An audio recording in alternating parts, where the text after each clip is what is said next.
ဇလန်လီရဲ့အစမှာတော့2006ခုနှစ်မှာဒေးဗစ်ကနယူးယောက်လွှတ်တော်မှာဝင်ရောက်ရှင်ပြိုင်ခဲ့ပါတယ်။လူတွေရဲ့လိုအပ်ချက်ကိုနားလည်ပေးနိုင်တဲ့အတွက်ကြောင့်သူ့ရဲ့ကမ်ပိန်းကအောင်မြင်နေခဲ့ပြီးလူတိုင်းကလည်းသူပဲအနိုင်ရမယ်လို့ထင်နေခဲ့ကြပါတယ်။သူကမဂ္ဂဇင်းတိုင်းမှာမျက်နှာဖုံးဖြစ်လာခဲ့ပြီးတော့အောင်မြင်ကြော်ကြားတဲ့ထော်ရှိုးတွေမှာလည်းပါဝင်လာခဲ့ပါတယ်။ကံမကောင်းစွာပဲသတင်းစာတစ်စောင်ကခေါ်လိတ်တွေးဆုံပွဲတုန်းကဒေးဗစ်တယောက်ကိုလုံးကြီးချွတ်ပြီးတော့ဟာသားလုပ်ခဲ့တာကိုဖော်ပြလိုက်တဲ့အချိန်မှာတော့သူ့ရဲ့ဂုဏ်သတင်းကအဖက်စေလို့မရအောင်ကြာဆင်းသွားခဲ့ပါတယ်။ဟယ်ရီတယောက်ဒေါသထွက်နေတဲ့ဒေးဗစ်ကိုကြည့်နေတော့ဖုန်းတို့ကောရခဲ့ပြီးတစ်ဖက်လူကနောက်ထပ်အကြံအသစ်တွေထုတ်နေတယ်လို့ပြောခဲ့ပါတယ်။ရွေးကောက်ပွဲနှွေးမှာတော့ပညာရှင်တွေကဒေးဗစ်ရှုံးလိမ့်မယ်လို့ခန့်မှန်းခဲ့ကြပြီးတော့သူတို့ခန့်မှန်းချက်အတိုင်းပဲအတိအကျရှုံးနေခဲ့ရပါတယ်။အဲဒီနောက်မှာတော့ဒေးဗစ်ကိုစောင့်ကြည့်နေကြတဲ့ဟယ်ရီနဲ့သူ့ရဲ့တထေရစ်ချက်တို့ကဒေးဗစ်ကိုလမ်းကြောင်းမှန်ပေါ်ပြန်တင်ပေးရမယ်လို့ပြောခဲ့ကြပါတယ်။မချင်မရဲဖြစ်နေတဲ့ဒေးဗစ်ကစိတ်ငြိမ်မှုအတွက်တန့်စင်ခန်းထဲမှာပုံနေခဲ့ရပါတယ်။မိန်ကုန်းပြောဖို့လေ့ကျင့်နေနဲ့အင်သာတကူထဲကနေအတန်တွေကြားခဲ့ရပါတယ်။အဲဒီချိန်မှာပဲဖနက်နဲ့အရက်ပလင်းကင်ထားတဲ့ယ်လီကထွက်လာခဲ့ပြီးတော့မင်္ဂလာပွဲကိုဖိတ်မခံရဘဲနဲ့တက်ရောက်လာတဲ့အတွက်လုံခြုံရေးတွေမမိအောင်ပုံနေခဲ့ရတဲ့အကြောင်းရှင်းပြခဲ့ပါတယ်။သူတို့ကစကားပြောခဲ့ကြပြီးပိုပြီးရင်းနှီးသွားကယ်လီကဒေးဗစ်ဟာသာလုပ်ခဲ့တာကိုသဘောကျတဲ့အကြောင်းပြောခဲ့ပြီးဒေးဗစ်ကတော့ရွေးကောက်ပွဲမှာရှုံးနေသွားတာကြောင့်အားလက်ချိန်ပိုရတဲ့အကြောင်းပြောခဲ့ပါတယ်။ဒါမဲ့လည်းယ်လီကတော့ဒေးဗစ်တယောက်လူအုပ်ကြားထဲမှာနေရတာကိုသဘောကျမှန်းသိနေတဲ့အတွက်ဒေးဗစ်စကားကိုမယုံခဲ့ပါဘူး။သူတို့ကစကားပြောရင်းနဲ့တယောက်ကိုတယောက်သဘောကျသွားကြကရုတ်တရက်ချင်းချင်းပြင်းပြစွာနမ်းရှိုက်ခဲ့ကြပါတယ်။အဲဒီချိန်မှာပဲကမ်ပိန်းမန်နေဂျာချာလီရောက်လာတော့ယ်လီကအဆောင်တွေမမိအောင်ထွက်ပြေးရမှာဖြစ်တဲ့အတွက်ဒေးဗစ်ကိုဆက်သွယ်ဖို့ဖုန်းနံပါတ်မပေးနိုင်ခဲ့ဘဲနဲ့ချက်ချင်းထွက်ပြေးသွားခဲ့ပါတယ်။အဲဒီနောက်မှာတော့ဒေးဗစ်ကမိန်ကုန်းပြောကြားဖို့ထွက်လာခဲ့ပြီးတော့ရေးထားတဲ့အတိုင်းဖတ်ပြီးတော့ပြောခဲ့ပါတယ်။ရုတ်တရက်သူကပုံမှန်လူတွေလက်ခံနိုင်လောက်မဲ့စကားတွေကိုပြောနေမိတာသဘောပေါက်သွားတော့သူစကားပြောတာကိုရက်လိုက်ပြီးတော့အားပေးတဲ့လူတွေကိုအဆက်မှန်တိုင်းထုတ်ပြောဖို့ဆုံးဖြတ်ခဲ့ပါတယ်။ဒေးဗစ်ကသူ့ရဲ့နှလုံးသားတွေကလာတဲ့အတိုင်းထုတ်ပြောလိုက်တော့လူတွေကလည်းသူ့ကိုတဖန်ပြန်ပြီးတော့သဘောကျခဲ့ကြပါတယ်။တလကြာမှာတော့ဟယ်ရီကရစ်ချက်နဲ့တွေ့ခဲ့ပြီးရစ်ချက်ကဒေးဗစ်တယောက်ဘတ်စကားနောက်ကျအောင်ကော်ဖီခွက်ကိုမတော်တဆလိုဟန်ဆောင်ပြီးတော့လူပေါ်မောက်ချခိုင်းခဲ့ပါတယ်။ဒေးဗစ်ကနိုင်ငံရေးကိစ္စတွေမှာစိတ်ဝင်စားတော့ပဲနဲ့ချာလီကုမ္ပဏီမှာစီနီယာပါတနာအဖြစ်အလုပ်လုပ်ကင်လျက်ရှိပါတယ်။ဟယ်ရီကဘန်းညံမှာစောင့်နေတော့အိပ်ပျော်သွားခဲ့ပြီးနိုးလာတဲ့အချိန်မှာတော့ဒေးဗစ်ကဘတ်စကားပေါ်တက်သွားခဲ့ပြီပဲဖြစ်ပါတယ်။ဟယ်ရီကဘတ်စကားနောက်ကိုပြေးလိုက်နေတော့ဒေးဗစ်ကအယ်လီကိုတွေ့သွားခဲ့ပြီးတော့ပြန်ဆောင်ရတဲ့အတွက်မယုံကြည်နိုင်လောက်အောင်အံ့ဩနေခဲ့ပါတယ်။သူတို့ကတယောက်ကြောင်းတယောက်သိအောင်စူးစမ်းခဲ့ကြပြီးအယ်လီကဒေးဗစ်ကိုရေကောက်ပွဲပြန်ဝင်ပြိုင်မှုပြောခဲ့ပါတယ်။နောက်ကျနေပြီဖြစ်တဲ့ဟယ်ရီကခက်လန်းလန်းကနေတခုခုနဲ့လှမ်းပစ်တော့ဒေးဗစ်လက်ထဲကကော်ဖီခွက်ကယ်လီပေါင်မော်ကိုဖိတ်သွားခဲ့ပါတယ်။ရုတ်တရက်ဟယ်ရီကတက္ကစီတစ်စီးဝင်တိုက်တာခံခဲ့ရပေမဲ့သူကဘာမှမဖြစ်သလိုချက်ချင်းပြန်ထားခဲ့ပါတယ်။သူကမက်ဆူစာအုပ်ကိုကြည့်လိုက်တော့ဒေးဗစ်ကအစီအစဉ်ကနေလွဲချော်သွားတာကိုသိသွားပြီးတော့တုန်လှုပ်သွားခဲ့ပါတယ်။ဘတ်စကားပေါ်မှာတော့ဒေးဗစ်ကအယ်လီဖုန်းနံပါတ်ကိုမေးနေတော့သူ့ဖုန်းကဇက်တိုက်ကိုမြည်လာခဲ့ပါတယ်။ဟယ်လီကဖုန်းကိုကော်ဖီခွက်ထဲကိုနှိပ်လိုက်ပြီးတော့အစင်းရတော့မယ်ကြောင်းပြောတော့ဒေးဗစ်ကသူ့ကိုဖုန်းခေါ်မယ်လို့ကြေပေးခဲ့ပါတယ်။ဒေးဗစ်ကရုံးကိုရောက်တော့ပုံမှန်တိုင်းဝင်သွားခဲ့ပြီးရန်နေတဲ့ဝန်ထမ်းတွေကိုတတိမထားမိဘဲနဲ့နှုတ်ဆက်သွားခဲ့ပါတယ်။သူကချာလီနဲ့တွေ့ဖို့စီဝေကန်ထဲကိုဝင်လိုက်တော့မျက်နှာဖုံးတက်လူတူးဆန်းတစ်ဖွဲ့ကချာလီကိုစကန်ဖတ်ခဲ့ကြပါတယ်။ရစ်ချက်ကအဲ့ဒီလူတွေရဲ့ခေါင်းဆောင်ဖြစ်ပြီးဒေးဗစ်ကိုလည်းချက်ချင်းဖမ်းခိုင်းခဲ့ပါတယ်။ဒေးဗစ်ကရုံးခန်းထဲမှာထွက်ပြီးတော့မျက်နှာဖုံးတက်တဲ့လူတွေကလိုက်ဖမ်းခဲ့ကြပေမဲ့ဒေးဗစ်ကဘယ်လန်းကိုပဲသွားပိုများတဲ့လူတွေနဲ့ရစ်ချက်ကိုယ်တိုင်မှာပါလာကသူ့လမ်းကိုပိတ်ထားခဲ့ကြပါတယ်။ဒေးဗစ်တယောက်လည်းသူ့ရုံးခန်းထဲကိုသွားကတကားလော့ချပြီးတော့911ကိုဖုန်းဆက်ခဲ့ပေမဲ့ဆက်လို့ကမရခဲ့ပါဘူး။အဲဒီနောက်မှာတော့မျက်နှာဖုံးတက်ထားတဲ့လူတွေကလော့ချထားတဲ့တကားကိုရအောင်ဖွင့်ခဲ့ပြီးတော့ဒေးဗစ်ကိုဖမ်းကအောက်ထက်ခေါ်လာတော့ဟယ်ရီကဒေးဗစ်ကိုအိတ်ဆေးထိုးခဲ့ပါတယ်။နောက်တစ်ခါမှာတော့ဒေးဗစ်ကဘာမှမရှိတဲ့အခန်းထဲမှာတတိယလာခဲ့ပြီးတော့သူတတိနဲ့ဖုန်းပြောနေကရှုံးနေခဲ့တဲ့အတွက်ချိန်မောင်းခံနေရတဲ့ရစ်ချက်အတန်ကိုကြားခဲ့ရပါတယ်။ရစ်ချက်ကဖုန်းချလိုက်ပြီးတော့ဒေးဗစ်ကို reset ချဖို့လိုတယ်လို့ပြောခဲ့ပေမဲ့လူတယောက်ကဥက္ကဋ္ဌကြီးကအဲ့လိုလောက်ခွင့်ပေးမထားတဲ့အကြောင်းပြောခဲ့ပါတယ်။ဒေးဗစ်ကဘာတွေဖြစ်နေတာလဲလို့မေးလိုက်တော့ရစ်ချက်ကအကိုလုံးကိုစီစဉ်ထားတဲ့အတိုင်းဖြစ်လာအောင်လုပ်ပေးရမယ့်သူဖြစ်ကြောင်းရှင်းပြခဲ့ပါတယ်။စိုးရင်သွားတဲ့ဒေးဗစ်တယောက်ထွက်ပြေးဖို့ကြိုးစားခဲ့ပေမဲ့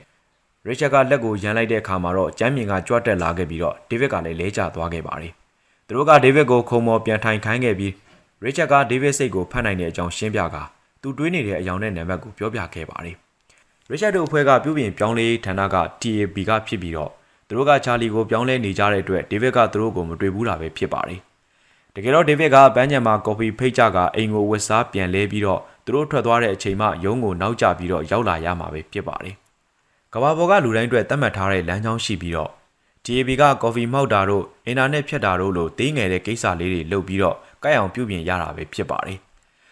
လူသားတွေက TAB ကြောင့်တီးခွင့်မရှိတဲ့အတွက်ရစ်ချတ်ကဒေးဗစ်ကိုဘသူ့ကိုမှတခွန်းမကြံပြန်မဟဖို့ကတိတောင်းခဲ့ပါတယ်တကယ်လို့ကတိဖြစ်မဲ့ဆိုရင်ဒေးဗစ်ကဦးနောက်ဆေးခံရမှာဖြစ်ပြီးတော့လူတစ်တယောက်လိုဖြစ်သွားမှာပဲဖြစ်ပါတယ်ရစ်ချတ်ကဒေးဗစ်ကိုအယ်လီကသူ့ဘဝထဲမှာမပါဝင်တဲ့အတွက်ထပ်မတွေ့ဘူးပြောခဲ့ပါတယ်သူတို့ကဒေးဗစ်အိတ်ထဲကအယ်လီရဲ့ကတ်ကိုယူလိုက်ပြီးတော့လည်းမီးရှို့ပစ်ခဲ့ပါတယ်အဲဒီနောက်မှာတော့ဒေးဗစ်ကချာလီရဲ့ရုံးခန်းထဲကိုပြန်ရောက်သွားခဲ့ပါတယ်လူတိုင်းကပုံမှန်တိုင်းသွာလာလှုပ်ရှားနေခဲ့ကြပြီးတော့ TAB ကလူတွေလည်းပျောက်သွားခဲ့ကြပါတယ်ဒေးဗစ်တယောက်တရေလုံးလုံးဖြစ်ခဲ့တာတွေကိုမတွေးဘဲနဲ့မနေနိုင်ဖြစ်ကအစည်းအဝေးမှာဒေးဗစ်တယောက်စိတ်နဲ့လူမကတ်တာကိုချာလီကတောင်တတိထားမိခဲ့ပါတယ်ရုံးစင်တော့ဒေးဗစ်ကရဲဆိုင်ကိုသွားခဲ့ပြီးအဲလီနံပါတ်ကိုမှတ်မိအောင်ကြိုးစားခဲ့ပါတယ်ရုတ်တရက်ဟယ်ရီကသူ့ဘေးကိုဝင်ထိုင်ခဲ့ပြီးတော့ဒေးဗစ်ကဘာလို့သူ့ဘဝမှာမပါဝင်တဲ့မိန်းမတယောက်ကိုဆွဲလန်းနေတာလဲလို့မေးခဲ့ပါတယ်။ရဲဆိုင်ထဲမှာ TAB ကြောင့်ပြောလို့မကောင်းတဲ့အတွက်သူတို့ကလေတစည်းပေါ်မှာတီးတန့်တွေ့ဆုံမှုချိန်ခဲ့ကြပါတယ်။အဲဒီမှာတော့ဟယ်ရီကဒေးဗစ်ကိုမြင်နိုင်မှုအတွက်ရေတွေကသူ့ကိုတားဆီးထားတဲ့အကြောင်းရှင်းပြခဲ့ပါတယ်။တကယ်တော့ TAB ကအေဂျင့်တွေကစိတ်ကိုဖမ်းနိုင်တာမဟုတ်ဘဲနဲ့လူတွေရဲ့အတိတ်နဲ့လုံနေကြအကျင့်တွေကိုလေ့လာထားတဲ့အတွက်လွယ်လွယ်ကူကူခံမှန်းနိုင်ခဲ့တာပဲဖြစ်ပါတယ်။ဟယ်ရီကဒေးဗစ်ကို TAB ကသူ့နောက်ကိုလိုက်တာမခံရခြင်းအဲလီကိုမရှာဖို့တတိပေးခဲ့ပါတယ်။၃နှစ်ကြာတဲ့နောက်မှာတော့ဒေးဗစ်ကဘတ်စကားဘော်ကနေလမ်းလျှောက်နေတဲ့အဲလီကိုတွေ့ခဲ့ရပါတယ်။သူကချက်ချင်းဘတ်စကားဘော်ကနေဆင်းကအဲလီကိုအမိလိုက်ခဲ့ပါတယ်။သူကလွန်ခဲ့တဲ့၃နှစ်လုံးအဲလီကိုတွေ့ဖို့မျှော်လင့်ပြီးတော့ဒီဘတ်စကားကိုပဲစီးခဲ့တဲ့အကြောင်းလေးဝန်ခံခဲ့ပါတယ်။သူတို့ကတူတူလမ်းလျှောက်ခဲကြပြီးဒေးဗစ်ကဖုန်းနံပါတ်ပျောက်သွားကအဲလီရဲ့မျိုးရိုးနာမည်ကိုလည်းမသိတဲ့အတွက်အင်တာနက်ပေါ်မှာရှာလို့မရခဲ့တဲ့အကြောင်းရှင်းပြခဲ့ပါတယ်။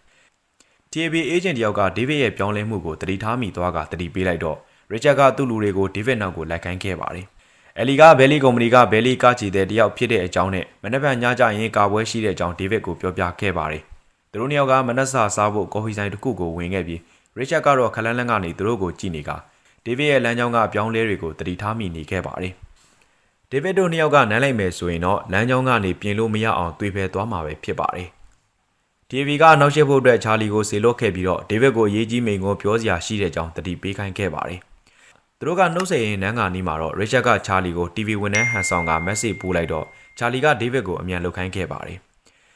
ဒေးဗစ်ကအယ်လီဘာကိုနမ်းလိုက်ပြီးတော့ပြန်တွေ့မယ်လို့လည်းကတိပေးကထွက်သွားခဲ့ပါတယ်။အဲဒီနေ့လယ်မှာတော့ဒေးဗစ်ကရွေးကောက်ပွဲမှာပြန်ဝင်ပြိုင်မဲ့အကြောင်းကြေညာခဲ့ပြီးတော့ TAB ကအယ်လီကို rehearsal လုပ်မဲ့နေရာကပြောင်းသွားတဲ့အကြောင်းလိန်ပြီးတော့မက်ဆေ့ပို့ခဲ့ပါတယ်။မိန်ကွန်းပြောပြသွားတော့ဒေးဗစ်ကခလန်းလန်းကနေကြည့်နေတဲ့ရစ်ချတ်ကိုတွေ့ကတခုခုမားနေတာကိုသိသွားတော့ချာလီကိုအင်တာဗျူးတွေအကုန်ဖျက်ပစ်ဖို့ပြောခဲ့ပါတယ်။အဲဒီနောက်မှာသူကဘဲလီကုမ္ပဏီကိုတွားကြည့်တော့ပိတ်ထားတာပဲတွေ့ခဲ့ရပါတယ်။ဒေးဗစ်ကကုမ္ပဏီကိုရာဇယ်အကြောင်းမေးဖို့ဖုန်းဆက်ကြည့်ခဲ့ပေမဲ့လည်းလိုင်းကပြတ်တောက်သွားခဲ့ပါတယ်။သူကတခြားလူတယောက်ဖုန်းကိုငှားကဆက်ကြည့်ခဲ့ပေမဲ့လည်းဆက်မရခဲ့ပါဘူး။ဒေးဗစ်တယောက်မျိုးထဲမှာပတ်ရှာနေတာကိုသိသွားတော့ရစ်ချတ်နဲ့သူ့ရဲ့လက်ထောက်ကသွားတွေ့ကအဲလီကိုမေးလိုက်ဖို့နားချခဲ့ပါတယ်။ဒေးဗစ်ကတော့ဒါကသူ့လမ်းကြောင်းမှာမပါဘူးဆိုရင်ဘာလို့အဲ့လောက်ခံစားနေရတာလဲလို့မေးခဲ့ပေမဲ့ရစ်ချတ်ကလည်းမသိခဲ့ပါဘူး။မရှင်မရဲဖြစ်နေတဲ့ဒေးဗစ်ကကော်ဖီဆိုင်တစ်ခုထဲကိုဝင်သွားခဲ့ပြီးတော့ဘဲလီကုမ္ပဏီကဘယ်နားမှာလဲဆိုတာသိတဲ့လူရှိလားလို့မေးလိုက်တော့လူတယောက်ကသူ့ကိုလိပ်စာပေးခဲ့ပါတယ်။အဲဒီနောက်မှာတော့ဒေးဗစ်ကတက္ကစီငှားခဲ့ပေမဲ့ရစ်ချတ်ကကားတစ်စီးမှမရက်ပေးအောင်လုပ်ခဲ့ပါတယ်။ဒေးဗစ်တယောက်တက္ကစီတစ်စီးနောက်ကိုပြေးလိုက်ပြီးကားရက်သွားခဲ့ပေမဲ့နောက်ကားတစ်စီးကရက်တဲ့ကားကိုဝင်တိုက်ခဲ့ပါတယ်။ကားသမားကိုကြည့်လိုက်တော့ဒေးဗစ်ကကားထဲမှာဘယ်သူမှမရှိတာကိုတွေ့သွားခဲ့ပါတယ်။သူက911ကိုဖုန်းဆက်လိုက်ပြီးရဲတွေရောက်လာတဲ့အခါမှာတော့သူ့ကိုတူးတဲ့တော့မြင့်မြင့်တက်တက်ဖြစ်စကန်းကိုလိုက်ခဲ့ဖို့ခေါ်သွားခဲ့ကြပါတယ်။စိတ်ပူနေတဲ့ဒေးဗစ်ကဒီလိုလုပ်ဖို့လိုလို့လားလို့မေးလိုက်တော့အရာရှိကသူ့ကိုနောက်မှခေါ်လိုက်မယ်လို့ပြောခဲ့ပြီးဒေးဗစ်ကလှည့်ကြည့်လိုက်တဲ့အချိန်မှာ TAB အေဂျင့်တယောက်ဖြစ်နေတာကိုသိသွားခဲ့ပါတယ်။အဲဒီနောက်မှာတော့ဒေးဗစ်ကတက္ကစီငှားလို့ရသွားခဲ့ပြီးတော့တက္ကစီဆရာကိုဒေါ်လာ100ပေးကမီနီဆိုရင်တော့မှမရက်ဘဲနဲ့အကုန်လုံးကိုလက်လူရှူပြီးတော့အတင်းမကိုမောင်းခိုင်းခဲ့ပါတယ်။အေဂျင့်တွေကအမြန်ဆုံးနည်းနဲ့ပကံလုံးစီးပြီးတော့အစွမ်းတွေကိုသုံးကအစောဦးတွေကိုဖျက်ပြီးတော့ပြေးလိုက်ခဲ့ကြပါတယ်။ဒါမဲ့လည်းသူတို့ရောက်လာတဲ့အချိန်မှာတော့နောက်ကျသွားခဲ့ပြီးဖြစ်ပြီးတော့ဒေးဗစ်ကအဲလီကိုတွေ့သွားခဲ့ပြီပဲဖြစ်ပါတယ်။ရစ်ချတ်ကဒေးဗစ်ကိုပို့ပြီးစွမ်းတဲ့လူတွေကသူ့နောက်ကိုလိုက်လာမယ့်အကြောင်းအသိပေးကသူ့ထက်လူကြီးရုံးခန်းကိုသွားတွေ့ခဲ့ပါတယ်။တကယ်တော့အဲလီနဲ့ဒေးဗစ်တို့ကလွန်ခဲ့တဲ့10စုနှစ်တွေမှာအတူရှိဖို့ကံပါခဲ့ကြပေမဲ့လည်း2005ခုနှစ်မှာတော့ကန်ဂျမာကပြောင်းလဲသွားခဲ့တာပဲဖြစ်ပါတယ်။တကယ်တော့အရင်ကန်ဂျမာဟောင်းတွေကအဲလီနဲ့ဒေးဗစ်တို့အတူရှိအောင်တွန်းပို့နေကြတာပဲဖြစ်ပါတယ်။ရစ်ချတ်ကဟယ်ရီကိုကိစ္စတွေအကုန်လုံးကသူ့မားမဟုတ်ဘူးဆိုတာကိုအသိပေးဖို့အတွက်လိုက်ရှာနေခဲ့ပါတယ်။အဲဒီညမှာတော့အဲလီနဲ့ဒေးဗစ်တို့ကလမ်းပေါ်မှာရှောက်သွားကြရင်းနဲ့ကလပ်မှာဝင်ကငငယ်တုန်းကဇလန်းတွေကိုပြောပြရင်းနဲ့ပြောစရာတွေဖန်တီးခဲ့ကြပါတယ်။အဲဒီနောက်မှာတော့သူတို့နှစ်ယောက်နမ်းခဲ့ကြပြီးတော့အိမ်ပြန်ကအခန်းတကားပိတ်ပြီးတော့စံနေရနှိပ်ခဲ့ကြပါတယ်။သူတို့အိပ်ပျော်သွားတဲ့အချိန်မှာတော့ Agent Thompson ကစောင့်ကြည့်နေခဲ့ပါတယ်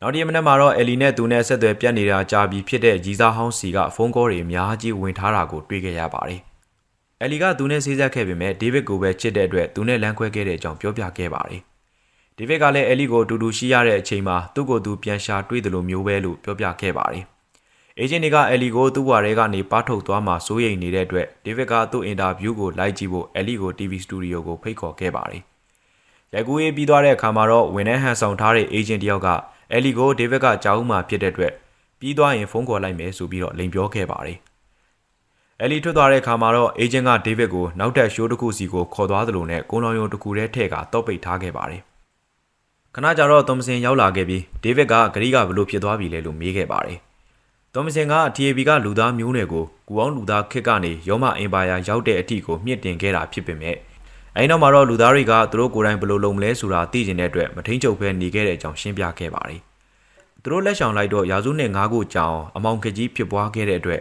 TAB ကလိုအပ်တဲ့အရာတွေကိုပြန်လည်ထိန်းချုပ်ခဲ့ပါတယ်။1910ခုနှစ်မှာတော့သူတို့ကထပ်ပြီးဘေးရှောင်နေခဲ့ကြပေမဲ့နှစ်ပေါင်း90အတွင်းမှာပဲလူသားတွေကကဘာစစ်ကြီး2ခုရဲ့စီးပွားရေးကြာဆင်းမှုရဲ့ဖက်ဆက်ဝါရရဲ့ယူလူမျိုးတုံးတပ်ဖြတ်မှုရဲ့နဲ့ရက်စက်တဲ့ကြမ်းဖက်မှုတွေကိုလှုံ့ဆော်ခဲ့ကြပါတယ်။အဲဒါကြောင့် TAB ကလူသားမျိုးနွယ်စုတွေကိုဘယ်တော့မှလွတ်လပ်ခွင့်မပေးဖို့ဆုံးဖြတ်ခဲ့ကြပါတယ်။လွန်ခဲ့တဲ့နှစ်တွေတုန်းကဒေးဗစ်တယောက်အယ်လီကိုတွေးခဲ့ရတာကလက်ကားတက်တက်မဟုတ်ဘဲနဲ့အယ်လီကသူ့ကိုအနာဂတ်မှာဆရာကြီးဖြစ်အောင်နိုင်ငံရေးလမ်းကြောင်းပေါ်ဆက်လျှောက်ဖို့အတွက်အရှုံးမပေးဘဲကြိုးစားလာအောင်အင်အားလာပေးခဲ့တာပဲဖြစ်ပါတယ်။ဒေးဗစ်ကအယ်လီနာမှာရှိနေမယ်ဆိုရင်တမရဖြစ်လာမှာမဟုတ်တဲ့အကြောင်းကိုလည်းသောမစင်ကထောက်ပြခဲ့ပါတယ်။ဒါမဲ့လည်းဒေးဗစ်ကတော့သူ့ရဲ့ဆုံးဖြတ်ချက်ကိုယုံကြည်ပြီးတော့အယ်လီကိုပဲရွေးချယ်လိုက်တော့သောမစင်ကတကားဖွင့်ပြီးတော့သူ့ကိုလွှတ်ပေးခဲ့ပါတယ်။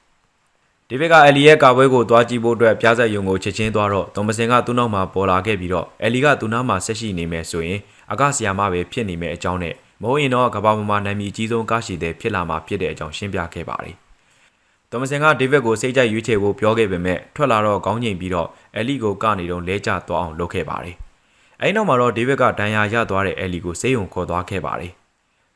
ဆရာဝန်တွေကအယ်လီကိုစမ်းသပ်စစ်ဆေးနေတော့မှပဲသောမစင်ထက်ရောက်လာခဲ့ပြီးဒေးဗစ်ကိုအပြစ်တင်တော့ဒေးဗစ်ကသူ့ကိုထိုးခဲ့ပါတယ်။ဒေးဗစ်ကအခွင့်အရေးကောင်းတွေကိုအရင်ရွေးကောက်ပွဲတုန်းကဟာတာလုပ်ခဲ့တယ်လို့မျိုးကိစ္စတွေနဲ့ဖြစ်စည်းမိနေတဲ့အကြောင်းသောမစင်ကပြောပြခဲ့ပါတယ်။အယ်လီကသူ့ကိုကြိုးကြောင်းစင်ကျင်နိုင်စွမ်းမရှိအောင်ဖြစ်စေခဲ့တာပဲဖြစ်ပါတယ်။ဒီညမှာတော့အယ်လီတယောက်ခြေထောက်ဆစ်လွဲတာပဲဖြစ်ပေမဲ့နောက်တစ်ချိန်ဆိုရင်တော့သူတန်မိုးအထားဆုံးအရာကသူ့ဘွားထဲကနေပျောက်ဆုံးသွားမှာပဲဖြစ်ပါတယ်။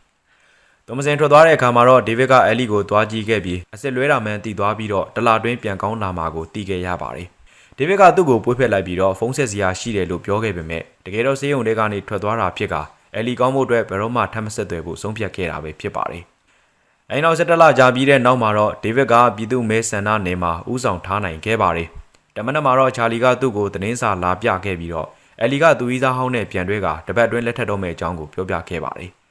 ဒေးဗစ်တယောက်စိတ်နှောက်ယှက်ဖြစ်သွားကလက်လျူရှူထားဖို့ကြိုးစားခဲ့ပေမဲ့လည်းရန်နေငယ်ကြာမှာတော့ဟယ်ရီကသူ့စီကိုရောက်လာခဲ့ပြီးတော့အယ်လီကသူ့ကိုတွေးခေါ်နိုင်စွမ်းမဲ့စေတယ်ဆိုတာသောမစင်ကလင်ခဲ့တာဖြစ်ကြောင်းပြောခဲ့ပါတယ်။တကယ်တော့အယ်လီကဒေးဗစ်ကိုသူ့ဘဝမှာပြေဆုံးအောင်ထားမဲ့သူဖြစ်တဲ့အတွက်အယ်လီနဲ့သာဆိုရင်ဒေးဗစ်ကသူချစ်ရတဲ့လူအုပ်ကြားမှာရောအိမ်ပြူတော်မှာပါအထီးကျန်မှုတွေကိုခံစားရတော့မှမဟုတ်တော့တဲ့အကြောင်းပြောခဲ့ပါတယ်။ဒေးဗစ်ဖေနဲ့ကိုရဲ့တေဆုံးမှုကဒေးဗစ်ကိုဒီနေ့လိုအကောင်ဖြစ်လာအောင်တွန်းအားပေးဖို့အတွက် TAB ကစတေးခံခဲ့တာပဲဖြစ်ပါတယ်။ဒေးဗစ်တယောက်အယ်လီကိုထပ်ပြီးရွေးချယ်ခြင်းခဲ့ပေမဲ့မင်္ဂလာဆောင်ကမနှက်ဖန်ဖြစ်နေခဲ့ပါတယ်။သူကအယ်လီစီကိုအချိန်မီရောက်ချင်တယ်ဆိုရင်တော့သောမစင်ကိုရှောင်းကအေဂျင့်တွေလိုတကားတွေကနေဖျက်သွားနိုင်အောင်ဟယ်ရီရဲ့အကူအညီကိုလိုအပ်ခဲ့ပါတယ်။ဟယ်ရီကသူ့ကိုတကားလက်ကင်ကိုနိုင်လက်တံအတိုင်းလှည့်ဖို့ပြောခဲ့ပြီးသူတို့ကထိုးအုပ်ထုပ်တစ်လုံးကိုစောင်းထားတဲ့အချိန်ကျရင်တကားတွေကဘယ်တော့မှတော့ခတ်မထားတဲ့အကြောင်းရှင်းပြခဲ့ပါတယ်။သူတို့ကပုံမှန်တကားတစ်ချက်ကိုဖွင့်လိုက်ရင်ပြားရက်ကိုရောက်သွားခဲ့ပြီးရေအောက်ပိုင်လိုင်းတဲကိုထက်ရောက်သွားခဲ့ပါတယ်။ဟယ်ရီကဒေးဗစ်ကိုဆောင်ခိုင်းခဲ့ပြီးတကားလက်ကင်ကိုနိုင်လက်တံပြောင်းပြန်တိုင်းလှည့်လိုက်တော့တခြားအေဂျင့်တွေနဲ့တွေ့သွားခဲ့ပါတယ်။အေဂျင့်တွေထွက်သွားတော့ဟယ်ရီကဒေးဗစ်ကိုသူ့သွားခြင်းတဲ့အစီကိုရောက်ဖို့အတွက်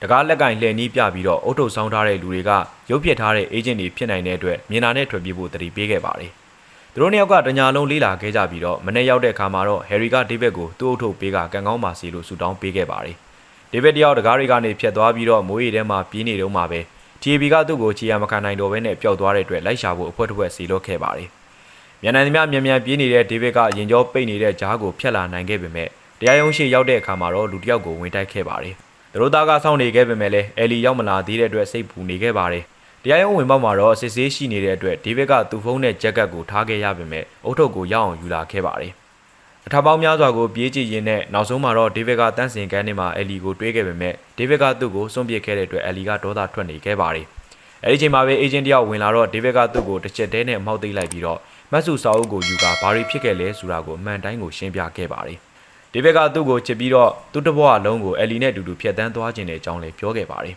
။ဒေးဗစ်ကအုတ်ထုတ်ချွတ်ထားတဲ့အတွက် TAB ကသူ့တီနီယာကိုခြေရာခံမိသွားခဲ့ပြီးတော့အေဂျင့်တွေဆေလွတ်ခဲ့ပါတယ်။ဒေးဗစ်ကတကားကိုတေချာပိတ်ကအုတ်ထုတ်ပြန်ဆောင်လိုက်ပြီးတော့အယ်လီကိုခေါ်ကာသူယုံကြည်အောင်တကားကိုဖျက်ပြီးတော့ဘောလုံးကွင်းကိုရောက်အောင်သွားခဲ့ပါတယ်။သူတို့တွေကတမျိုးလုံးကတကားတွေတဲကိုဖျက်ပြေးခဲ့ကြပြီးအယ်လီကစိတ်လှုပ်ရှားလွန်သွားတဲ့အတွက်ဒေးဗစ်ကသူ့ကိုစိတ်ငြိမ်ငြိမ်ထားခိုင်းခဲ့ပြီးတော့သူ့ကိုယုံမှုပြောခဲ့ပါတယ်။အေဂျင့်တွေကသူတို့နောက်ကိုလိုက်လာကြတဲ့အခါမှာတော့သူတို့အတွဲကတကားတစ်ချက်ကိုဖျက်သွားခဲ့ကြပြီးအယ်လီကလီဘာတီရုပ်ထုကြီးကိုမြင်လိုက်ရတဲ့အခါမှာတော့အကျက်ကြီးတည်သွားခဲ့ပါတယ်။ဒေးဗစ်ကသူ့ကိုဖြစ်ပျက်သမျှအကြောင်းစုံကိုရှင်းပြခဲ့ပြီးသူနဲ့အတူတူထွက်ပြေးမလားဒါမှမဟုတ်သူ့ကိုထားသွားကဘယ်တော့မှထပ်မတွေ့ဘဲနဲ့နေမလားလို့မေးခဲ့ပါတယ်။အယ်လီတယောက်သူနဲ့အတူတူနေဖို့ဆုံးဖြတ်ခဲ့ပြီးတော့ဒေးဗစ်ကတကားလက်ကင်ကိုနိုင်လက်တံပြောင်းပြန်တိုင်းလှည့်လိုက်တဲ့အချိန်မှာတော့ TAB ရုံးချုပ်ကိုရောက်သွားခဲ့ပါတယ်။အေဂျင့်တွေကသူတို့ကိုတားဖို့ကြိုးစားခဲ့ပေမဲ့ဒေးဗစ်ကတကားကိုတွန်းထုတ်ပြီးတော့တကားတစ်ချက်ကိုထပ်ဖွင့်ကလီကားရီပေါ်တက်သွားခဲ့ပါတယ်။အေဂျင့်တွေကသူတို့နောက်ကိုလိုက်လာနေသေးပဲဖြစ်တဲ့အတွက်သူတို့ကတောက်လျှောက်ပြေးခဲ့ရပြီးတော့ခေါင်မိုးတက်ပေါ်ကိုရောက်သွားခဲ့ကြပါတယ်။အဲဒီချိန်မှာပဲအေဂျင့်တွေကသူတို့ကိုဝိုင်းထားခဲ့ကြတော့သူတို့ကတယောက်ကိုတယောက်ချစ်တယ်လို့ပြောကပြင်းပြတဲ့ဆန္ဒအနေနဲ့နမ်းရှိုက်နေကြတော့သောမစင်ကလွဲပြီးတော့တခြားအေဂျင့်တွေကပျောက်သွားခဲ့ကြပါတယ်။သောမစင်ကတော့သူတို့ကိုကိုရန်ရေးကန်ဂျမာကအလုပ်ဖြစ်မှာမဟုတ်တဲ့အကြောင်းပြောခဲ့ပေမဲ့ဟယ်ရီကသူ့ကိုစားတစောင်းပြလိုက်တဲ့အခါမှာတော့သောမစင်ကဖက်ပြီးတော့ထွက်သွားခဲ့ပါတယ်။အဲဒီနောက်မှာတော့ဟယ်ရီကစာကား TAB ရဲ့ခေါင်းဆောင်ဥက္ကဋ္ဌကြီးစီကဖြစ်ကြောင်းရှင်းပြခဲ့ပါတယ်။ဥက္ကဋ္ဌကြီးကဒေးဗစ်တို့တွဲရဲ့အရာရာကိုရင်ဆိုင်ရဲတဲ့စိတ်ကိုလေးစားသွားတဲ့အတွက်အစီအစဉ်ကိုပြောင်းလဲရေးဆွဲခဲ့တာပဲဖြစ်ပါတယ်။သူတို့တွဲကတူတူရှိလို့ရသွားပြီဖြစ်ကသူတို့ရဲ့မတ်စုစာအုပ်ကိုလည်းသူတို့လှုပ်ချင်တာလှုပ်ဖို့အတွက်ဗလာတက်တက်ခြံပေးထားခဲ့ပါတယ်။အဲဒီနောက်မှာတော့ဒေးဗစ်တို့တွဲကအန်နီယမရှိတော့ဘဲနဲ့သူတို့ရဲ့ဘွားသက်ကိုတူတူစတင်ဖို့အတွက်ထွက်သွားခဲ့ကြပါတယ်